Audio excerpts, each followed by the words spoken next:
Welcome back to Fox 5's On the Hill Live this Sunday morning. You know, in less than 2 months, Northern Virginia voters will choose a new member of Congress to represent the 11th Congressional District. The special election will fill the seat of a longtime Congressman, Democrat Jerry Connolly, who passed away earlier this year. Democrats chose James Walkinshaw to represent their party, and Republicans chose Stuart Whitson. Walkinshaw is a member of the Fairfax County Board of Supervisors. Joins us live here this morning. You were chief of staff to Congressman Jerry Connolly for years. I don't want to spend the entire time talking about Jerry because he would whisper in my ear not to do that. But I wanted to ask just real quickly off the top, what did you learn from him? I learned a lot from him, Tom. I was chief of staff for 11 years, and I think the most important thing is I watched him give his entire mind, body, and soul to public service and to serving Northern Virginia. And I think that's what you have to do if you want to be in this kind of work. Let's talk about this campaign, because you enter this race right now at a pivotal moment for Democrats.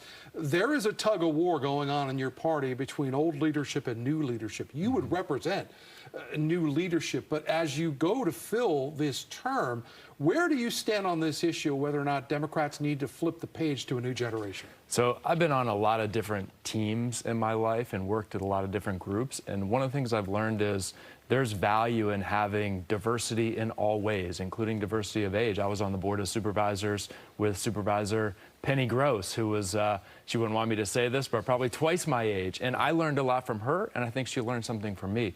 So I think Democrats or any team or organization, you want to have folks from a mix of ranges and perspectives. One of the things that your predecessor in this job, Jerry Connolly, was very influential was with the House Oversight Committee, which was dead in the center of a lot of the questions going into the Trump administration right now. What would you see as your priority if you were elected to Congress? Pursuing a case against the Trump administration or the interests of the 11th District? Well, the interests of the 11th District are always #1 priority for me.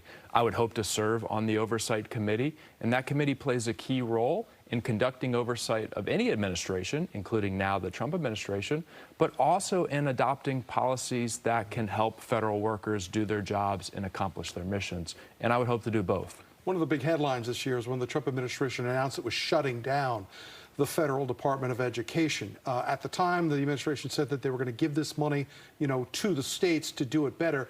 Your opponent in this race has said that that money would be better served to go into the hands of the parents to make decisions about their own children's education. Where do you stand on that? Well, one, that money hasn't shown up to the states or to local school districts. In fact, right now, the Trump administration is withholding money, $13 million from Fairfax County Public Schools that the Trump administration is not releasing. And we got a school year that's about to start pretty soon.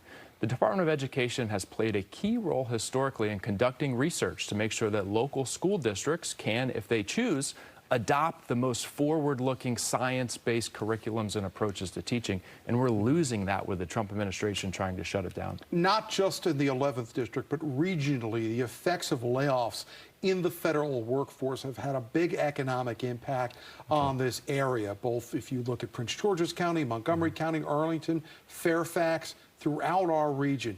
What is the way forward as you see when it comes to the federal workforce? Do you need to restore those jobs, or do we need to see a leaner, meaner federal government to serve the people? Well, the first thing we need to do is stop the indiscriminate, reckless cuts. We saw at the State Department yesterday or this week, 1,400 folks just let go.